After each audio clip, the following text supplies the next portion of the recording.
آج کل ہمارا المیہ یہ ہے، حادثہ یہ پیش آیا، ہماری ٹریجڈی یہ ہے کہ ہم عبادات کو بھی رسم و رواج کے تابع کر دیتے ہیں۔ کہیں کسی موقع پر عبادت کرنا رسم بن گئی ہے تو اس موقع پر تو کرتے ہیں، لیکن حدیث پاک میں جن مواقع کی فضیلت آئی ہے ان کو ہم نظر انداز کرتے رہتے ہیں،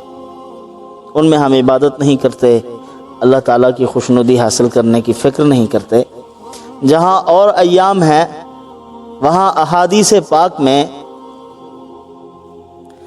عشرہ ذوالحج کے فضائل آئے ہیں۔ اور ایک اور مسئلہ بھی قابل توجہ ہے کہ ایام تشریق جو ہیں، تکبیرات تشریق ان میں کہی جاتی ہیں، لیکن حضرت ابو ہریرہ رضی اللہ تعالیٰ عنہ، حضرت عبداللہ ابن عمر رضی اللہ تعالیٰ عنہ اور دیگر صحابہ کرام وہ ذوالحج کا چاند نظر آتے ہی تکبیرات شروع کر دیتے تھے۔ مستحب ہیں کہ تکبیرات اس پورے عشرے میں اور 13 ذوالحج تک تکبیرات پڑھنی چاہیے عصر تک۔ تو وہ گھر سے نکلتے پڑھتے تھے، گھر میں داخل ہوتے پڑھتے تھے، فرائض کی نماز کے بعد پڑھتے تھے اور نوافل کے بعد تکبیرات پڑھتے تھے۔ تو ایک مرتبہ کہنا تو واجب ہے، اس سے اوپر بھی کہہ سکتے ہیں، کوئی مسئلہ نہیں ہے ایسا۔ جتنی زیادہ پڑھ سکتے ہیں، اللہ کی بڑائی اور بزرگی دل میں بیٹھے گی، اللہ تعالیٰ کی کبریائی، اللہ کی عظمت دل میں پیدا ہوگی، اور یہی مطلوب و مقصود ہے۔ تو ان ایام کی فضیلت آئی ہے کہ دن کو روزہ رکھنا 1 سال کی عبادت کے برابر ثواب ہے، اور رات کو قیام کرنا رات کی عبادت کا لیلۃ القدر کے برابر ثواب ہے۔ وہاں رمضان المبارک میں لیلۃ القدر تلاش کرنی پڑتی ہے، لیکن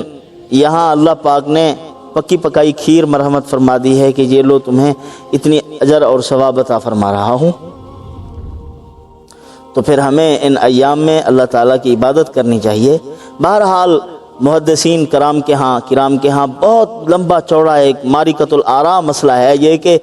رمضان المبارک کا آخری عشرہ افضل ہے یا ذوالحج کا پہلا عشرہ افضل ہے، ان میں مقام کس کو حاصل ہے؟ تو محدثین کرام نے اپنی گفتگو فرمائی۔ کسی نے کہا کہ رمضان المبارک کا آخری عشرہ افضل ہے، کسی نے کہا کہ ذوالحج کا آخری عشرہ افضل ہے، لیکن علامہ ابن تیمیہ رحمۃ اللہ علیہ نے فیصلہ کن ان کا قول ہے، فیصلہ کن گفتگو ہے۔ انہوں نے فرمایا کہ رمضان المبارک کے آخری عشرے کی راتیں افضل ہیں، کیونکہ سید اللیالی، راتوں کی سردار رات لیلۃ القدر ہے، وہ رمضان المبارک کے آخری عشرے میں ہے، لہذا ان کی 10 راتوں کو فضیلت حاصل ہے، اور ذوالحج کے دن افضل ہیں 10، کیونکہ سید الایام یوم عرفہ 9 ذوالحج کا دن، یہ دنوں کا سردار ہے، وہ کس میں ہے؟ عشرہ ذوالحج میں، لہذا دن اس کے افضل ہیں، راتیں اس کی افضل ہیں۔ رمضان المبارک کی راتیں افضل کیونکہ ان میں سید اللیالی ہے، راتوں کی سردار، اور عشرہ ذوالحج اس کے دن افضل کیونکہ سید الایام یوم عرفہ 9 ذوالحج کا دن، جس میں اللہ کی رحمت کا سمندر ٹھاٹھے مارتا ہے، بندوں کی مغفرت کا عام اعلان ہوتا ہے، وہ دن انہی دنوں میں ہے، لہذا ان دنوں کو فضیلت حاصل ہے۔ اور حافظ ابن حجر عسقلانی رحمۃ اللہ علیہ وہ فرماتے ہیں یہ اس لیے افضل ہیں کیونکہ اس میں ہر عبادت ہو سکتی ہے۔ ذوالحج میں نفلی روزہ بھی رکھ سکتے ہیں، ذوالحج میں عمرہ بھی کر سکتے ہیں، حج کے ایام کے بعد، یعنی 10 دنوں میں حج ادا کرنے کے بعد میں عمرہ بھی کر سکتے ہیں، تو عمرہ بھی اس میں کر سکتے ہیں، حج بھی اس میں کر سکتے ہیں، اور اسی طرح ذوالحج کے اندر نفلی روزہ بھی رکھ سکتے ہیں، قربانی بھی کرتے ہیں، اور یہ برتری کسی دن کو حاصل نہیں ہے۔ رمضان المبارک میں لیلۃ القدر کو ڈھونڈیں گے، لیکن رمضان المبارک میں اس فرض روزے کے علاوہ کوئی نفلی روزہ نہیں رکھ سکتے، حج بھی نہیں کر سکتے، حج کے ایام خاص ہیں، مخصوص ہیں، وہ حج کے ایام میں ہوں گے، ہاں عمرہ کر سکتے ہیں۔ تو ساری عبادتیں جس میں جمع ہو سکتی ہیں وہ ذوالحج ہے، اسی لیے فرمایا ان دنوں کو فضیلت حاصل ہے اور برتری حاصل ہے۔ اللہ نے ان کو مقام عطا فرمایا ہے۔ تو بہرحال عشرہ ذوالحج کی جو فضائل روایات میں آئے ہیں ان کو مد نظر رکھتے ہوئے ہمیں عبادت کرنی چاہیے، رسم و رواج کے تابع نہیں ہونا چاہیے، رسمی عبادات نہیں۔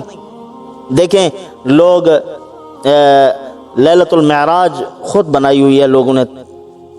کہ 27 رجب کو ہے، جبکہ اس کا مہینہ بھی متعین نہیں ہے، خدا جانے کس مہینہ میں معراج ہوا ہے۔ کوئی کہتا ہے رجب میں ہوا ہے،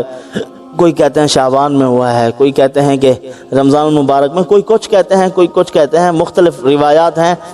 کوئی ثقہ بند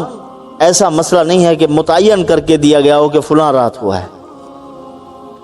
تو جس کا مہینہ متعین نہیں ہے اس کو خود متعین کر کے باتیں کر رہے ہیں اپنی طرف سے کہ حدیث پاک سے کوئی روایت، ایک بھی روایت ثابت نہیں ہے، تو اس کو تو ہم کرتے ہیں۔ صحیح روایات سے جن کی فضیلت وارد ہو رہی ہے، پتہ ہی نہیں ہے کہ ہمیں یہ ایام ایسے ہیں جن کے اندر عبادت کرنی چاہیے، ان ایام کا احترام کرنا چاہیے، اور